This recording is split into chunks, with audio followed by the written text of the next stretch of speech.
The US choosing to vote alongside Russia and diverging from its European allies is unprecedented in recent times. Julia Roknifard from Taylor's University examines this move by the Trump administration.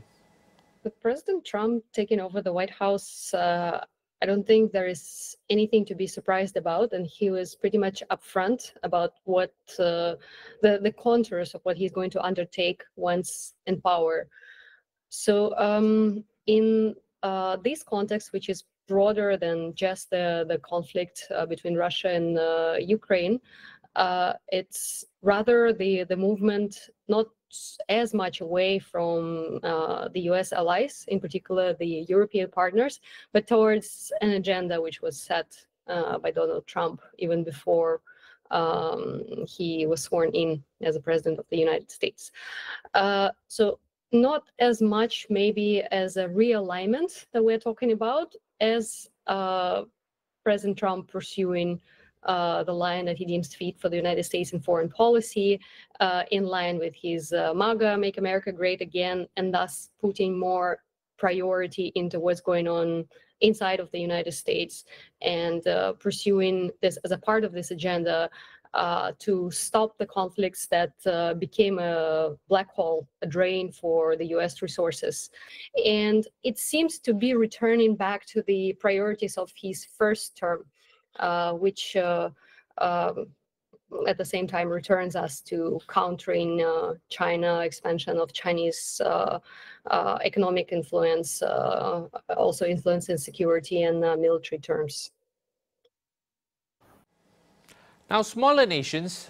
such as those in Southeast Asia, have typically been at the mercy of major powers, often having to balance competing interests and influence. Julia assesses the risks of ASEAN being pressured into taking sides in the supposed growing divide between the US and Europe.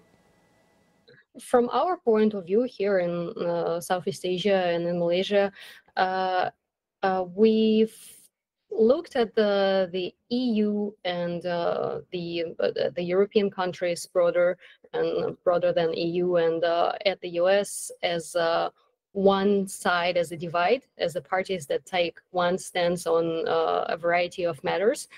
And for us, it's been rather a divide between, and sometimes the necessity of choice, or we were forced to choose in between the US and China. So this kind of a fallout between the European nations and the United States doesn't seem to concern us so much as the upcoming, or rather the returning divide between the US and China. Therefore, it seems to be a return of more or less familiar terms and settings. And probably it is a better news for us, because during the previous administration under Joe Biden, the position of the United States was such as to also engage other regions, including Southeast Asia, more into the issues concerning Ukraine and some other issues which are, though important on the international scale,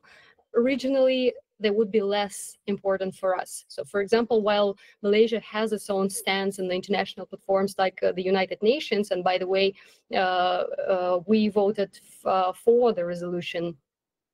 proposed by Ukraine and backed by the European partners. But for us, it's more about standing for the moral and ethical values, upholding the international law,